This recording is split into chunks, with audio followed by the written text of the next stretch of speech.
Bonjour à tous et bienvenue sur la chaîne Explique-moi ça. Aujourd'hui, je vous explique les règles de Riverbed Hunt.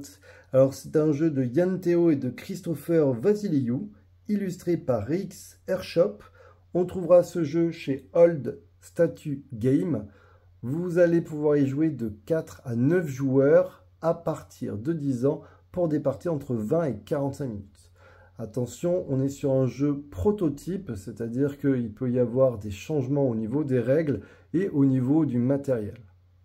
C'est un jeu à rôle caché, on va incarner des tritons avec des objectifs différents. Il faudra essayer de trouver le bon partenaire.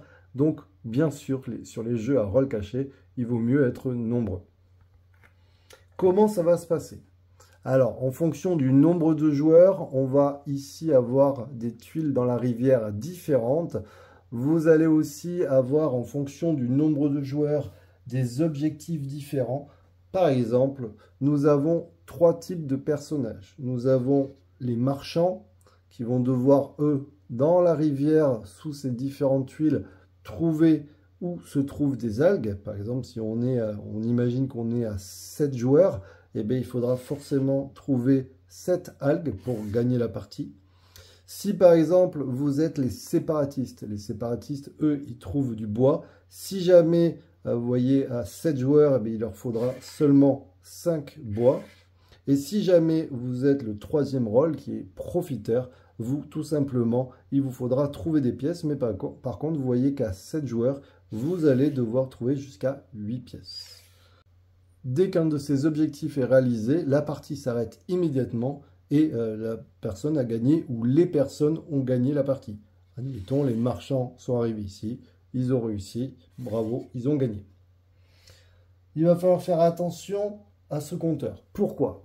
À chaque fois, sous les tuiles, il y a différentes choses. Et donc, si par exemple, on venait à retourner une tuile, vous voyez qu'ici, il y a 2 pièces et une algue, et bien immédiatement, on viendrait montrer le compteur d'une algue et par exemple de 2 pièces.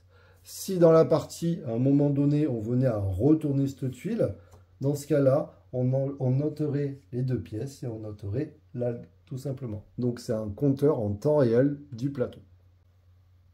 Pour la mise en place, ensuite, chaque joueur va choisir une couleur et prendra le jeton triton de sa couleur et aussi le petit jeton bonus à côté.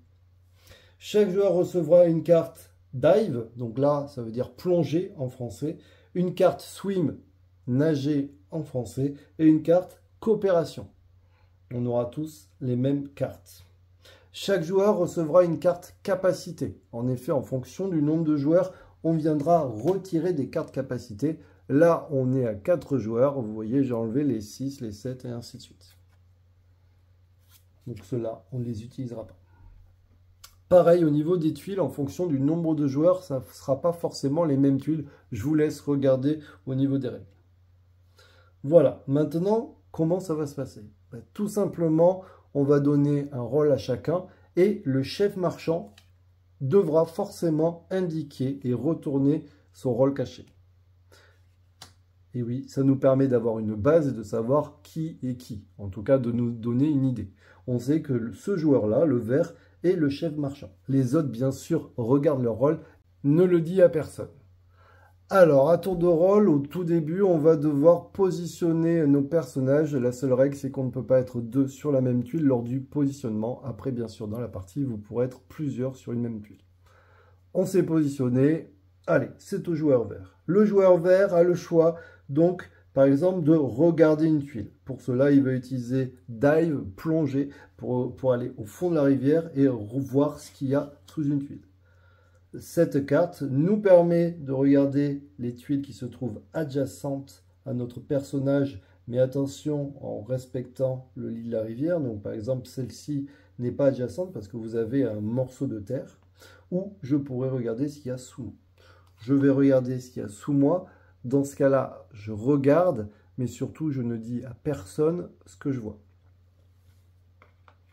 Hop, et je viens me positionner.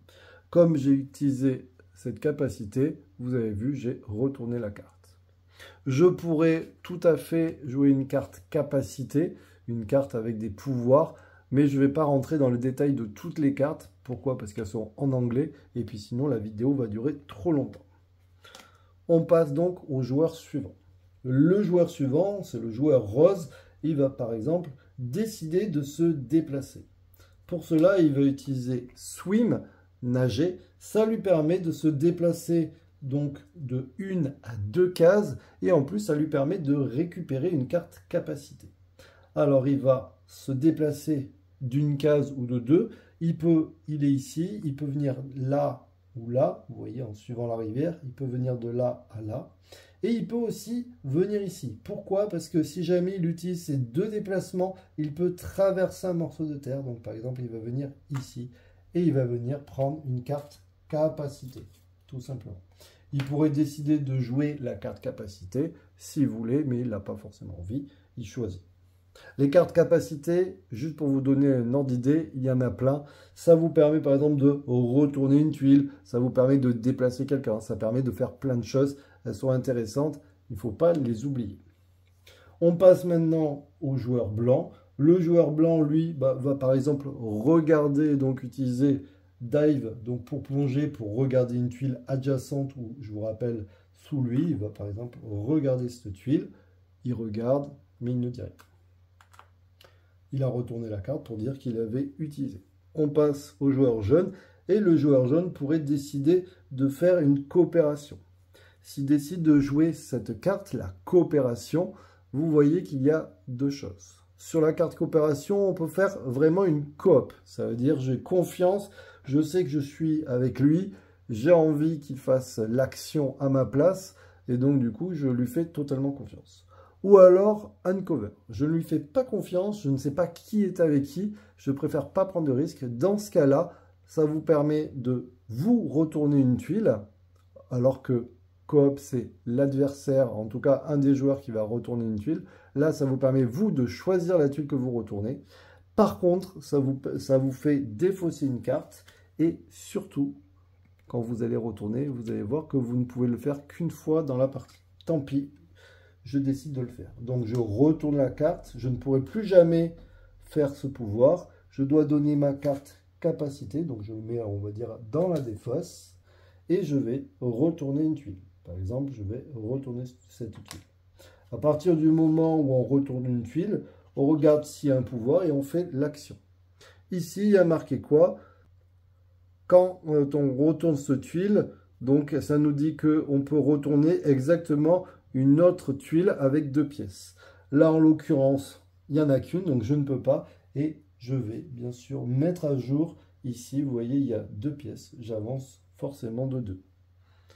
Maintenant, on passe au joueur vert. Le joueur vert pourrait décider de faire une coop ou décider de faire autre chose. Il va décider de faire une coop. Donc, il décide de faire confiance à quelqu'un. Il va par exemple demander au joueur rose de retourner. Donc, il va dire qu'il fait sa coop sur le joueur rose. Et c'est le joueur rose qui va pouvoir retourner une tuile. Il va par exemple retourner cette tuile. On va immédiatement avancer le petit marqueur. Vous voyez qu'il y a 2 algues et un bout de bois, donc on va avancer. Comme j'ai fait une coop, comme c'est indiqué sur la carte, je vais pouvoir gagner une carte capacité, que je pourrai jouer bien sûr. Et à chaque fois qu'on va jouer la carte coop, ça nous permet de redresser les cartes utilisées. Celle-ci et celle-ci. D'accord. Attention, la carte, comme je vous ai expliqué, celle-ci, une fois qu'elle est retournée, la carte coop, elle, on ne peut pas la réactiver. Ce petit jeton, vous alliez sûrement me demander à quoi il sert. Le petit jeton, une fois dans la partie, nous permet de redresser une carte. On imagine que c'est au joueur rose de jouer. Il a vraiment envie de se déplacer. Ben, il va dire, j'utilise mon petit jeton pour redresser ma carte nager qui était à l'envers et donc je vais pouvoir faire cette action. Attention, le petit jeton ne permet pas non plus de retourner, vous voyez, la coop sur la bonne face. Alors, on va regarder quelques cas particuliers et vous allez comprendre l'importance de bien connaître avec qui on joue et de ne pas se précipiter. On imagine que le jaune demande, par exemple, au rose de faire une coopération. Donc, elle joue sa carte coopération et le rose peut décider de dévoiler son identité et jouer le pouvoir de sa carte.